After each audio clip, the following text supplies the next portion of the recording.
So, usually people say never meet your heroes, but a lot of times that is plainly bullshit, man, because the day was October 25, 2023, and I was about to bartend in a very rock star way with the Breaking Bad dudes, Bryan Cranston and Aaron Paul. Stay tuned, we gotta talk about that day, man. For a short explanation, Aaron Paul and Bryan Cranston, both of them have a mezcal brand. What is mezcal? Mezcal is a variation of, I'm not gonna say tequila because the Mexicans are gonna kill me, but basically is a variation of tequila, all right? It's smokier, you know, it's really what they drink in Mexico, believe it or not. So when both of them were shooting Breaking Bad in Mexico, they discovered mezcal, you know, and they're very fascinated by the smokiness and everything like that. So they decided to create a passion brand called Dos Hombres, the two mans, you know, which both of them are owners, which is the most interesting thing because they go just throw out sympathy everywhere and try to sell the brand, you know. So lo and behold, I was bartending at this nightclub called Cavas Tacos and Tequila. It's located in Orlando on iDrive, and they came into the bar to promote their brand, you know. So we were told like a week in advance that they were coming, and everybody was pretty stoked, right? Because this is a moment that, like, unbelievably, 2016, I was literally canceling plans to see Mr. White, right? And now I was seeing Mr. White and Jesse, bro, in front of me. I was about to see it, you know. And here's how it goes, you know. Now let's talk about the momentum before they arrive, you know. As I made my way to the bar at 2 o'clock that day, the bar was packed, you know. And worst of all, it was happy hour too, which the management continued to let that happen that day, which I don't know why. Which pisses me off because I remember that we didn't make that much money. We could, right? And a couple of things interesting will happen with the actors. So when I get there, it's pretty packed, and there's two drunk motherfuckers already being annoying. And the only thing I remember is these two guys, they are from Wisconsin, you know. So the bar is a L-shaped bar, you know. It has like 50 seats inside, and then there's an outside patio, you know, that you can sit and see the iDrive, you know. And we start, you know, setting up everything, and we knew they're coming in at 2:30. And this is 2 o'clock that I'm arriving, so I just have them a little time to prep, you know, my shit by my station and receive them, and then they walk behind the bar with me. At the moment they arrive, dude, I swear to God, they're just very empathetic beings. Like, fame and money does not change them. Of course, they're there to sell, but how many celebrities do you see that does not keep the game all the way forward, you know?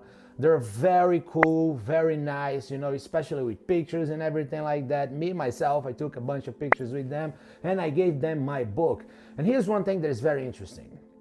When I mentioned that I was a writer to the managers, like, because the managers stayed behind the bar with us, and I was like, hey man, you know, whenever I have a chance, I would like to talk to them and give them my book. I brought a copy.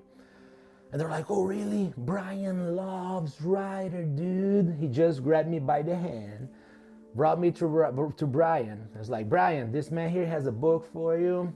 And immediately, dude, and I think that's the biggest lesson I have from bartending, you know, is when you deal with these people from, you know, the top level of society to the bottom, you see that people who really made it in life, they, like, there's this quote, like, people who have mastered the game, they give the game away.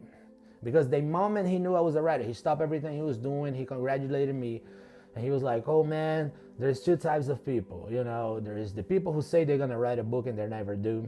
There's people who write the book but they never publish it. And you did both. Congratulations, you know, stay, you know, working hard, you're gonna achieve everything you want. Me, I'm still working on my autobiography and I cannot get it done. This is amazing. So he made me feel very special. The moment I noticed it was about me, not about them, you know. So we stay talking for like, I think, I'm not gonna say 10 minutes because 10 minutes is a long ass time, especially surrounded for as much people as we were. But It was around 6 to 8 minutes at least. We did talk a lot about writing and creative processes, you know. And then there's Aaron Paul, which is also a great gentleman, man. I remember because I was tripping, you know, at the time I was doing a lot of drugs, you know, I was doing a lot of acid. I didn't do acid that day, but I did it before. And I watched the Black Mirror episode that Aaron Paul is in it. I mean, it's a whole Black Mirror level, you know, spectrum that you delve into it. And if you're an acid, you trip a lot. And I remember when I saw him, like Jesse came into my mind, but also that guy, which is a little psycho. And I was like, hey man, how you doing?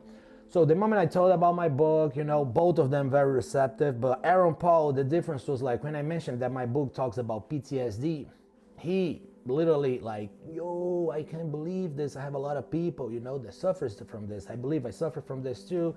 And we started talking about trauma, you know, and I explained the concept of my book, and he was very into it. He said he will read it. I don't know, man, if they read it. That's been like 2 years now. And, you know, just to know that my book is the Breaking Bad ecosystem is pretty cool. So one interesting thing that happened was, I don't think they realized they were in Florida, right? Because they walk into the bar, they start like asking for people like, hey, you want a drink? What can I get you? This is our brand, you know? And the drinks were already pre-made. I made the drinks, you know, with their brand of mezcal. We had like a mezcal Rita, as we call it, which is a margarita with mezcal. And we're giving this away to people, you know? And Bryan Cranston, man, he like, look at these bartenders. They're working hard to please you guys. And then he grabbed the bucket, the tip bucket, and which was hilarious because the bar, we had like, I don't know, 80 people, you know, surrounding the bar in front of us. And then people on the outside bar too. And then he grabbed the bucket, started hitting the bucket, pop, pop, pop, pop, pop. Come on, let's give them money, bring their money out, man. And then he goes around the bar. I swear to God, Bryan fucking Cranston, Mr. White. And one guy pulls up a $5 bill and throws in it. And nobody else, even remotely, takes anything out and throw it. And I noticed that he was a little cringe after that. It's like, God damn, you guys are broke as hell. And then he put it down and, you know, he went to do something else. That was hilarious for me. So they stay like an hour with us, you know, talking shit, you know, being very cool, talking to everybody. I remember that they made a point of addressing everybody. They walk around for a little bit when they finish like serving drinks and talk to everybody, even handshaking, or, you know, you want to take, you know, taking pictures and shit. And here's the most interesting side of this part, like, because you don't really see this happening. So they leave and the people stay, and everybody was drunk as fuck.